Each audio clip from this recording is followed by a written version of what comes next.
Au moment de la cérémonie, certaines personnes avouèrent avoir vu la femme en dehors de son cercueil.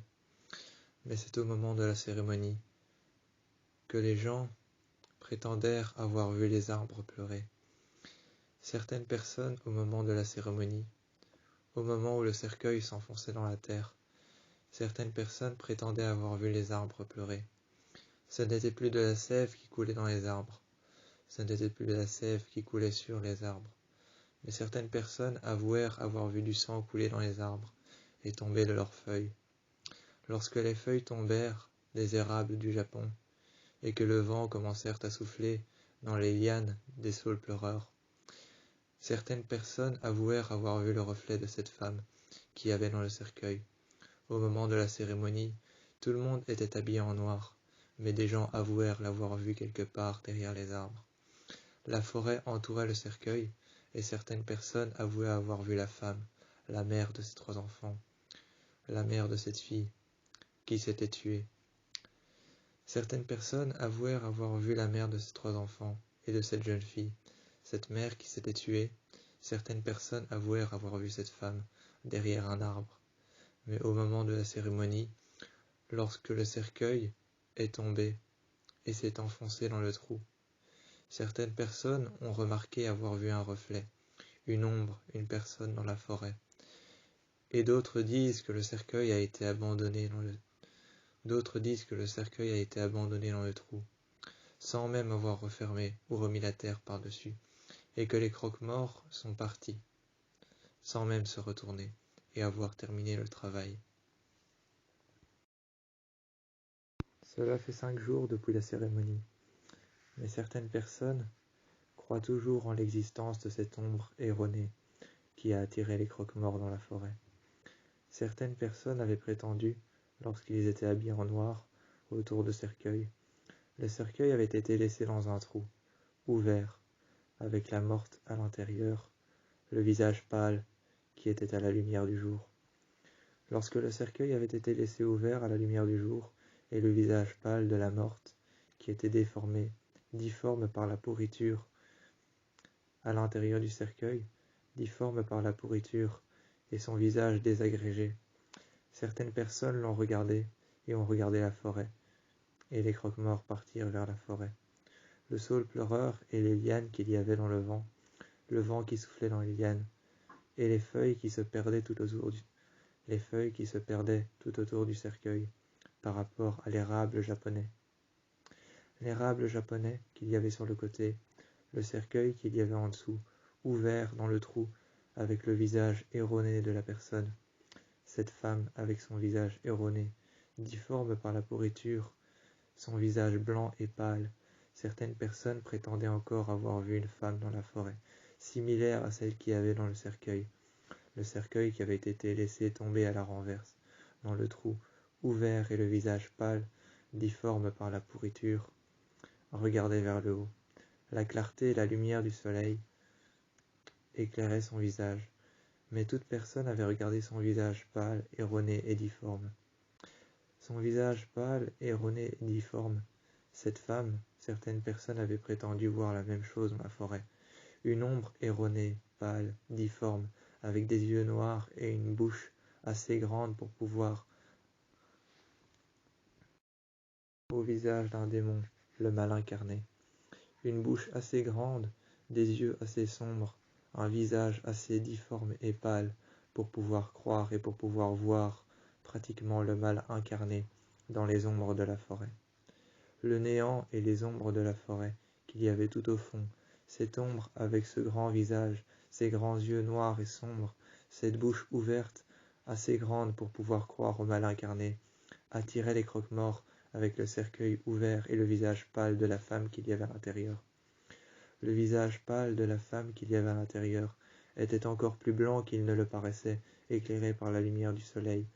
Mais à l'intérieur de la forêt, il faisait sombre, froid et humide, sûrement comme à l'intérieur du cercueil, qui était encore dans le trou, qui était abandonné et qui n'avait pas tout à fait été recouvert de terre. À la cérémonie, il y avait une femme, avec une veste en cuir noir. Elle avait une veste en cuir noir, une chaîne sur le côté de son jeans. Son jeans lui aussi était noir, il était déchiré aux extrémités des genoux, et elle avait un t-shirt noir. Elle était entièrement habillée en noir. Son jeans était déchiré au niveau des genoux, ainsi qu'au niveau des cuisses. Elle regardait le cercueil ouvert et le visage pâle de la personne à l'intérieur. Elle s'est redressée et elle se tenait droite, avec sa fille qui tenait sa main. Cette femme, qui avait un visage parfaitement dessiné, des yeux bleus et des lèvres très fines, regardait le cercueil. Cette femme se tenait droite, avec son jeans noir déchiré aux extrémités des genoux, ainsi que sur ses cuisses, avait une veste en cuir noir et une chaîne qui tombait le long de sa cuisse droite. Elle tenait la main de sa fille, et sa fille regardait dans la forêt. Elle avait certainement vu quelque chose, comme les autres le prétendaient, avoir vu une ombre, le visage d'un démon et le mal incarné. Cette femme fixait le trou dans lequel se trouvait le cercueil. Cette femme, au visage parfaitement dessiné, aux yeux bleus et aux pupilles dilatées à 11%, fixait l'intérieur du trou dans lequel se trouvait le cercueil, et le visage pâle de cette femme. Elle la regardait, et ensuite, elle s'est retournée de 3 pas en arrière, a passé le saule pleureur, le vent dans ses cheveux noirs corbeaux. Elle a passé le vent sous le saule pleureur. Elle est passée en dessous de l'érable japonais. Elle a regardé les feuilles rouges tomber à terre, et sa jeune fille en a pris une petite feuille rouge. Sa fille a donc pris une petite feuille rouge qui provenait de l'érable du Japon, qu'elle a ensuite rapportée chez elle. Elle l'a posée sur le lit de sa mère, pour pouvoir lui dire que ça. Elle a posé cette feuille sur le lit de sa mère, la feuille de l'érable du Japon, pour pouvoir dire que la femme au visage blanc et aux yeux ainsi qu'à la forme de son visage erroné n'était pas le mal incarné, mais juste son ami qui venait de mourir et qui n'avait pas eu une cérémonie décente comme elle le méritait. Elle lui avait déposé cette feuille avec une branche d'arbre sur son lit, sur laquelle il y avait une feuille d'arbre. C'était un érable du Japon. Il y avait la feuille de cet arbre, une feuille rouge presque sanglant. C'était un rouge presque sanglant, presque rouge foncé, voire même brun foncé. Presque rouge sang, cette feuille qu'il y avait sur la branche qui avait été déposée sur son lit.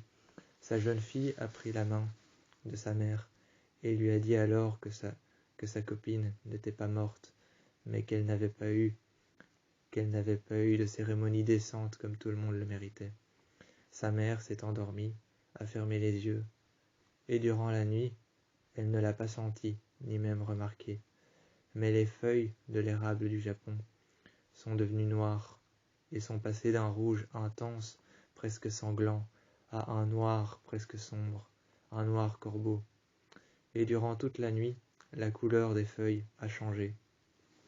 Tout d'abord, lorsque la jeune fille a pris une feuille, juste en dessous du cercueil qui avait été posé décemment sur le côté et qui avait été laissé ouvert, le visage déformé, les pupilles dilatées presque à 11% et les yeux noirs, ainsi que son visage pâle qui avait été laissé à la lumière. Lorsqu'elle avait pris une petite partie d'une branche de l'érable japonais, ainsi qu'une feuille rouge qu'elle avait déposée sur le lit de sa mère, pour lui dire que sa copine n'avait pas eu de cérémonie décente comme tout le monde le méritait. Elle les avait posées la nuit sur le lit. Ensuite, elle est partie dormir, mais personne, ni même la mère de sa fille, n'a remarqué que la nuit, les feuilles rouges, qui étaient d'un rouge intense, sont passées d'un rouge sang et sanglant. Ensuite, une fois que les feuilles de l'érable du Japon, l'érable japonais, sont passées d'un rouge sang à un rouge normal, ensuite à un brun foncé, elles sont devenues noires. Après être devenues noires, elles sont devenues poussière et cendre. Le lendemain matin, il n'y avait plus de branches, il n'y avait plus de cendres, il n'y avait plus rien. Il n'y avait plus de branches, il n'y avait plus de feuilles, plus d'érable du Japon. Le cercueil avait disparu, et le cercueil était refermé, et avait été retrouvé près d'un étang, dans la forêt. Le soir, la jeune femme, au visage parfaitement dessiné, s'est souvenue de ce que cet homme lui avait raconté. Cette femme, au visage parfaitement dessiné, s'est donc mise devant le miroir. Elle a regardé son lit et s'est tournée sur le côté, en angle presque droit. En angle presque droit, elle s'est tournée sur le côté. Elle a avancé de 3 pas vers son lit, et puis s'est mise à genoux par terre. Elle a étiré la couette et la couverture de son lit, et a regardé les cendres. Elle s'est souvenue alors de la branche de l'érable du Japon, qu'avait déposée sa fille, avec la feuille rouge, une feuille qui était extrêmement rouge, presque rouge sanglant. Elle s'est souvenue alors de cette feuille, sa fille qui lui avait dit que sa copine n'était pas totalement morte, mais qu'elle n'avait pas eu une cérémonie décente comme elle le méritait. Elle s'est souvenue aussi de cette feuille rouge de l'érable japonais, que lui avait déposée sa fille, en lui disant que sa copine n'avait pas eu une cérémonie décente et un enterrement décent, comme chaque personne était censée le mériter. Ensuite, elle s'est retournée, a ramassé les cendres et les a brûlées, et elle s'est souvenue alors au catéchisme, elle s'est souvenue, dans le couvent, de ce que cette personne lui a dit, que chaque religion avait un ordre très strict et une loi très stricte. Lorsqu'on va à un enterrement, à une cérémonie, cet homme s'est approché de lui, et lorsqu'elle apprenait le catéchisme et la religion catholique dans le couvent, cet homme lui a dit, quand elle était jeune, en s'approchant de lui. En s'approchant d'elle, cet homme lui a dit, un soir, de ne jamais aller sur le lieu d'un enterrement, d'une cérémonie, et de reprendre un objet. Un objet quelconque sur une cérémonie ou sur un enterrement pourrait faire approche à la mort. Cet homme lui avait dit, c'était une règle stricte dans le couvent. Dans le couvent dans lequel elle avait vécu quand elle était jeune, la règle la plus stricte, en apprenant le catéchisme et les religions catholiques, était lorsque nous allions à un enterrement. Lorsqu'une personne va à un enterrement, la règle la plus stricte pour le catéchisme et le catholicisme, c'était lorsque nous allions à un enterrement. Ne jamais prendre quelque chose qui s'est trouvé sur les lieux de l'enterrement, car la cérémonie peut toujours faire acte de présence de la mort. La cérémonie pour le catéchisme et pour la religion. Pour le catéchisme et pour la religion, la cérémonie d'un enterrement peut toujours faire acte de la mort.